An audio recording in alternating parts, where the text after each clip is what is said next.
Bueno, estamos repasando las trayectorias, Federico, recién antes de entrar al aire. Está el padre Axel Arrinchona con nosotros. ¿Cómo le va, padre? Muy bien, muy buenas tardes. Gracias a ustedes. Siempre es un gusto charlar con usted, padre, de cualquier tema. En este caso lo convocamos porque la producción entendió que era conveniente hablar con alguna autoridad de la Iglesia Católica en Santa Fe o algún sacerdote de la Iglesia Católica en Santa Fe, principalmente por un documento muy fuerte de la Conferencia Episcopal que se conoció el fin de semana, en donde pide a la sociedad y también a los gobiernos, obviamente, gestiones concretas de lucha contra el narcotráfico en Argentina. Y decíamos también, ¿no?, durante toda la semana, en realidad un tiempo a esta parte, si hay personas que reciben permanentemente el reclamo de las madres desesperadas, de los jóvenes atrapados por el consumo, de la violencia generada en los barrios, son sacerdotes, docentes y médicos de los dispensarios, ¿no?, que están en la trinchera todo el tiempo. Es su caso, padre, que ha trabajado durante mucho tiempo en Santa Rosa de Lima, y también ha trabajado, ahora lo tienen en otra iglesia, pero siempre vinculado a la problemática. ¿Cómo lo ve usted al tema, padre? Realmente ha sido... ¿Cómo lo atraviesa usted? Bueno, ha sido muy lindo que a través de la Conferencia Episcopal Argentina este tema haya salido tan hacia el aire, ¿no? Una de las instituciones que habla justamente Monseñor Arancedo comentaba que tiene mucho contacto con esta realidad es Cáritas. Y nosotros lo vemos a través de las distintas Cáritas. Cáritas es la única institución que está en todos los barrios pobres. Es la única que está en todos. Y en este momento tenemos 1.200 voluntarios en la diócesis de Santa Fe. Es decir, que tenemos un contacto directo, y realmente que el tema se ponga sobre el tapete es muy bueno. Y sobre todo lo que nos dice la Iglesia es que todos tenemos que comprometernos.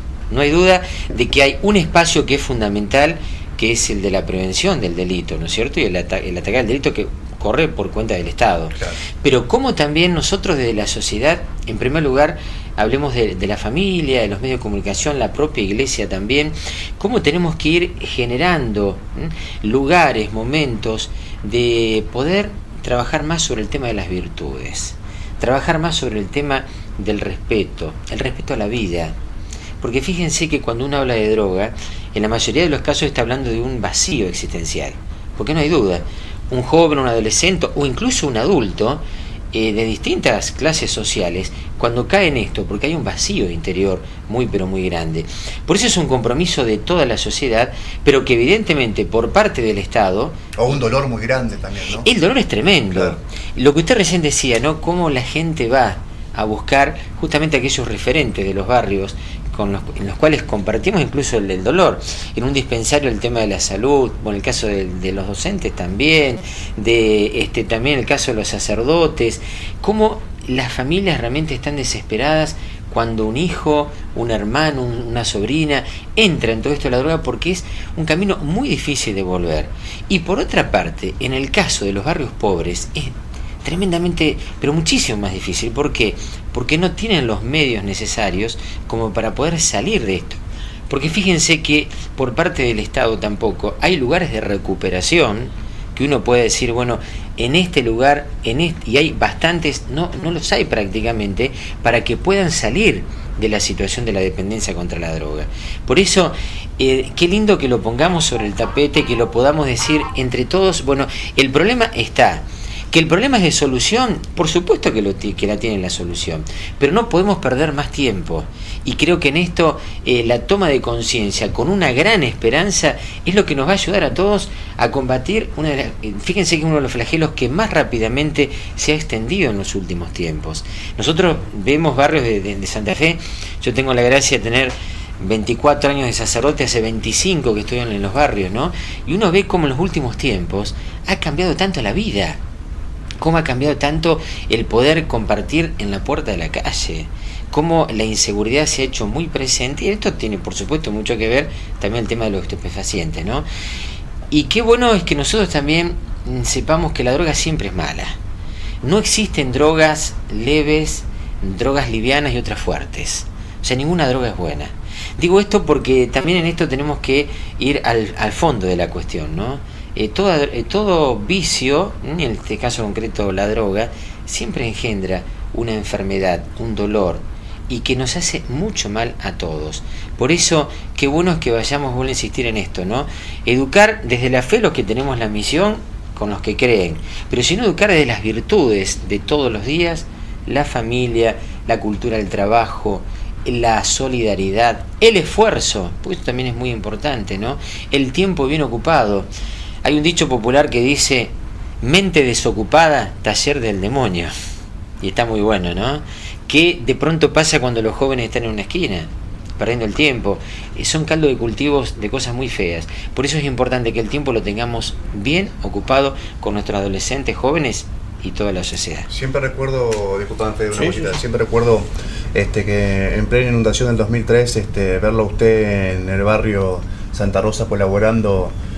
No sé si hay que reivindicar que una conducta de este tipo. Yo siento que sí, concretamente porque, y no quiero comprometerlo con nada, pero no era habitual ver un sacerdote embarrándose realmente junto al pueblo que estaba sufriendo, y era su caso, padre, y ahí mezclado entre la gente que estaba sufriendo el ingreso del agua al río Salado, usted colaborando plenamente.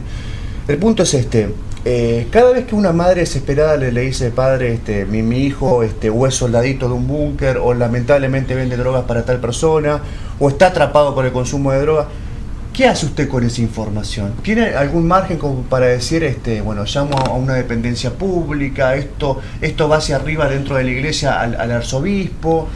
¿Cómo se elabora esa información hacia adentro de la iglesia? Bueno, primero que el sacerdote tiene que comprometerse con esa, no digo con la situación, sino con las personas, ¿no? Claro. Eso es fundamental. Por eso, el primero es el contacto personal. A través de la madre, tratar de encontrarse con este muchacho o con esta chica, ¿no es cierto?, que pueda estar en enfermedad o que esté trabajando ilícitamente en este tema. Y tratar de logrando la conversión, la vuelta. Indudablemente que no hay no podemos tampoco llegar al arzobispo con todos estos temas, porque evidentemente sí, la información, en el sentido por ahí comentarlos como tarea pastoral, pero las situaciones personales el sacerdote mismo tiene que comprometerse. Y realmente como uno a través primero la oración, creemos profundamente que la oración es capaz de convertir los corazones y las mentes, ¿no? Pero también el encuentro con la persona para hacerle ver qué es lo que está ocurriendo. Y evidentemente en algunos casos, por ejemplo, que la persona ha estado metida en la droga como consumidor, se ha podido llevar a lugares donde se ha logrado, digamos, el restablecer la salud, que lleva mucho tiempo la recuperación de un adicto, no es cosa de 2 días. No es una recuperación solamente espiritual, ahí tiene que intervenir el Estado, con el Ministerio de Salud, alguna dependencia o bien instituciones privadas. Nosotros tenemos dentro de la iglesia instituciones que se dedican a la recuperación de adictos, ¿no? Y la recuperación tiene que ser con un médico, con psicólogo, es decir, es un enfrentamiento integral de la persona. Entonces, siempre lo que tratamos de buscar es esto, es el encuentro con la persona para tratarse de ver, porque incluso es muy terrible ver el dolor de la familia, la angustia de la familia, porque fíjense que vivimos en un mundo que de pronto los tiempos en la familia son difíciles. Entonces, de pronto los chicos con los adolescentes, los jóvenes, dejan de compartir con la familia porque no hay tiempo, por esto, por lo otro, y pasa incluso en estadios sociales altos también, en que de pronto el joven cae en la droga, y también, bueno, a ese joven también hay que sacarlo con otras herramientas socioeconómicas también. Totalmente, en el caso de los pobres es dificilísimo. Claro, el caso de Cáritas, uno imagina que deben tener la posibilidad, tanto usted, otros sacerdotes, los voluntarios, de hasta trazar la historia de una familia, ¿no? Con la presencia durante muchos años en un barrio. Cuando ven que aparece un caso, las familias por lo general buscan ayuda inmediatamente, buscan alejarse, y tienen que trabajar ustedes para que no se alejen de la institución, reciben presiones, si es un caso como el que mencionaba Héctor recién, por ejemplo, de que hay un chico entre comillas empleado en una organización criminal para que no busquen ayuda en ninguna institución. ¿Cómo se comporta ese esquema de relaciones? Bueno, primero lo importante es que la familia se dé cuenta que está ocurriendo esa situación, ¿no? Porque a veces también hay en un comienzo hay como una negación de la situación. Es decir, a veces a la familia le cuesta entender o decir: mi hijo, mi hija está consumiendo. Entonces lo importante es ir al encuentro de... En general nunca hemos tenido una situación de que la familia rechace, de pronto que uno dice, mira, tu hijo o tu hija está en esta situación. Cuando uno le presenta positivamente el problema, en el sentido de vamos a tratar de sacarlo de esta situación, hay una respuesta, hay una respuesta, hay un acompañamiento. Pero después de otro, o sea, nosotros generalmente no tenemos acceso, digamos, a decir, bueno, a tal persona está delinquiendo con el tema de la droga. Es bastante difícil que se muestre o que llegue, por ejemplo, una información a un sacerdote. Es difícil. De manera tan explícita, por lo menos. De manera explícita, ¿no? Porque dice, sí me parece que, pero no hay nada así en concreto. O sea, se manejan de una manera también que saben manejar el tema, ¿no? Claro. No hay ninguna duda. Tienen tacto, digamos, entre comillas. Sí, lo que decimos habitualmente es cintura, ¿no? Cintura, claro. Para moverse en estas cosas. Los hijos de las tinieblas son más astutos que los hijos de la luz, dice Jesús en el Evangelio, ¿no? Entonces, no nos hemos encontrado con situaciones de este tipo, ¿no? Y nosotros, gracias a Dios, podemos trabajar libremente en los lugares, podemos andar, podemos encontrarnos, podemos caminar. Hasta ahora, yo le digo, yo jamás tuve ningún problema de ese tipo, nunca. Y bueno, y gracias a Dios hasta ahora, vuelvo a insistir, uno sabe que puede llegar a ver mucho más de lo que uno conoce. Porque también esto vamos a ser concretos, claro, ¿no? claro. Puede haber muchísimas situaciones de personas que están consumiendo droga o personas que están delinquiendo con este tema. Tenemos una foto, digamos, nosotros del problema, ¿no? Claro, pero es como el iceberg, claro. Lo que vemos, digamos, una punta. es una punta. Entonces, seguramente nos está faltando mucho más, y por eso lo que dice el documento de la Iglesia. También nosotros desde la Iglesia tenemos que comprometernos más en el terreno de todos los días para lograr la salvación, de las almas y de los cuerpos de tantos chicos. Y recuerden que la droga va hacia un camino sin fin. Los daños de la droga en las neuronas, en el cerebro y demás, son irretornables todas estas situaciones. Por eso es tan importante que busquemos que no solamente se sane una familia, sino cada persona en concreto. Y creo que podemos hacer mucho, que no nos quite, que nadie nos quite la esperanza. Termina con palabras más, palabras menos el documento de la Iglesia, ¿no? Es decir, que acá tenemos que ir en positivo, es decir, saber que podemos entre todos, y si realmente cada uno desde nuestro lugar ponemos nuestro granito de arena, vamos a poder hacer una sociedad distinta, diferente. Pero no perdamos el tiempo, porque si perdemos el tiempo, esto es como cuando uno le duele algo y no va al médico y va dejando pasar el tiempo, y de pronto cuando va ya es tarde. Ya está. Eso es importante que lo hagamos como sociedad. Es en definitiva una lucha permanente contra la cultura del capitalismo también. Todo lo que ve en sea... el poder, en el tener, en digamos, el horizonte de cualquier persona, cuando en realidad no estamos acá para profundizar. Ojalá tuviésemos todo el tiempo del mundo, pero es de cierto modo también una crítica fuerte a esa cultura capitalista, todo esto. No hay duda, porque provoca un vacío existencial, porque las cosas materiales no llenan el corazón, no llenan los proyectos de vida, los sueños a partir de cosas materiales se terminan en un segundo.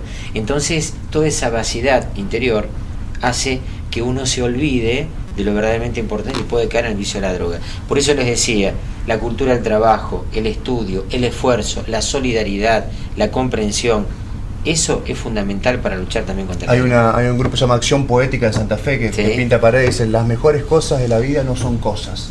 Es un graffiti.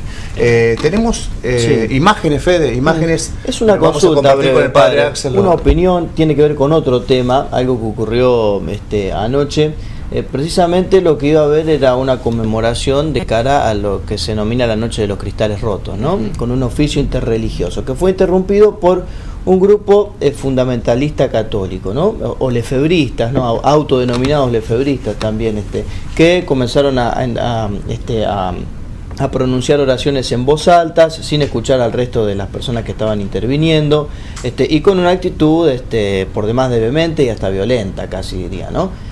¿Qué opinión le merece que todavía a estas alturas sigan habiendo este tipo de manifestaciones o estos hechos? Miren, es realmente triste. Incluso el problema de Monseñor Lefebvre produjo un cisma dentro de la Iglesia. Recordemos que Monseñor Lefebvre murió excomulgado. Claro. Es decir, la Iglesia ha tomado cartas en el asunto desde el comienzo en forma muy, pero muy clara, y por eso cuando uno habla de digamos, católicos ultraconservadores, en definitiva se apartan de la catolicidad de la Iglesia, porque fíjense que esto fue convocado por la Arquidiócesis de Buenos Aires, con un mensaje del Papa Francisco. Interreligioso. Interreligioso. Nosotros acá en Santa Fe, y le voy a decir una cosa, desde la parroquia La Merced, hace 5 años, por primera vez en la historia de Santa Fe, más de 4 siglos, somos los que convocamos un concierto ecuménico e interreligioso con la comunidad judía, evangelista, es decir, que vemos dentro de la Iglesia la necesidad de establecer vínculos. Toda esta gente, que gracias a Dios tampoco eran muchos, pero que sea uno también es problemático, obviamente de que no condice con lo que la Iglesia predica y hace todos los días, y que no le hace bien a la sociedad, obviamente que no le hace bien, y por eso merece nuestra más condena enérgica y fuerte, en el sentido que no estamos de acuerdo con esto, porque vuelvo a insistir, Monseñor Poli fue el arzobispo de Buenos Aires el que convocó a este encuentro, y los gestos y los encuentros del Cardenal Bergoglio cuando era arzobispo de Buenos Aires y hoy el Papa Francisco, indudablemente que nos muestran una iglesia que está totalmente en comunión. Incluso les digo, yo estuve la semana pasada en un encuentro de la DAIA aquí en Santa Fe, y las palabras de elogio por parte de las autoridades para con el Papa Francisco, y rescatando todo lo que se está haciendo, y bueno, la invitación que han hecho a la Iglesia también para compartir, nos muestran que esto tiene que ser un camino sin retorno, el del diálogo interreligioso. Es un camino sin retorno. Si aparecen estas situaciones, obviamente lo que tenemos que hacer es dejar bien en claro que nadie está de acuerdo con esto. Rezar por ellos, no permitir que nunca más ocurra, obviamente, pero que merecen nuestro más enérgico repudio, porque va en contra de lo que la Iglesia predica y está haciendo todos los días. No entendieron nada estos muchachos entonces. Para nada. ¿Saben por qué? Son poco, además. Pero ¿saben cuál es el tema? Cuando una ideología ocupa el lugar de Dios, por ejemplo, ¿qué es este caso? Acá hay una ideología, porque esto no se hace en nombre de Dios. El escudo es Dios en este caso. Obviamente. Entonces, si estuvieran centrados realmente en Dios, estarían hasta ahí adentro y aplaudiendo lo que se estaba viviendo. ¿Incorpora el padre Axel en sus oraciones el futuro de Colón? Sí, ya hace muchos años que está. Las oraciones están. ¿Y cómo lo ve? Uno nunca pierde la esperanza que esto pueda llegar a solucionarse. Evidentemente la situación es muy conflictiva, no se avisora a corto tiempo cuál va a ser la salida institucional, porque creo que el primer problema es este, ¿no? Ojalá que se pueda encontrar con consenso, con unidad, y que poniéndose las cosas en claro, podamos salir de un momento que incluso desde el punto de vista futbolístico es muy difícil, pero creo que se puede cambiar, pero si no hay unidad, si no hay consenso, no hay ningún proyecto humano que pueda salir adelante. Gracias, padre Axel, por la visita. Gracias a ustedes, Dios los bendiga mucho. Gracias. Vamos a una pausa comercial, en instantes hablamos con el abogado Néstor Pereira.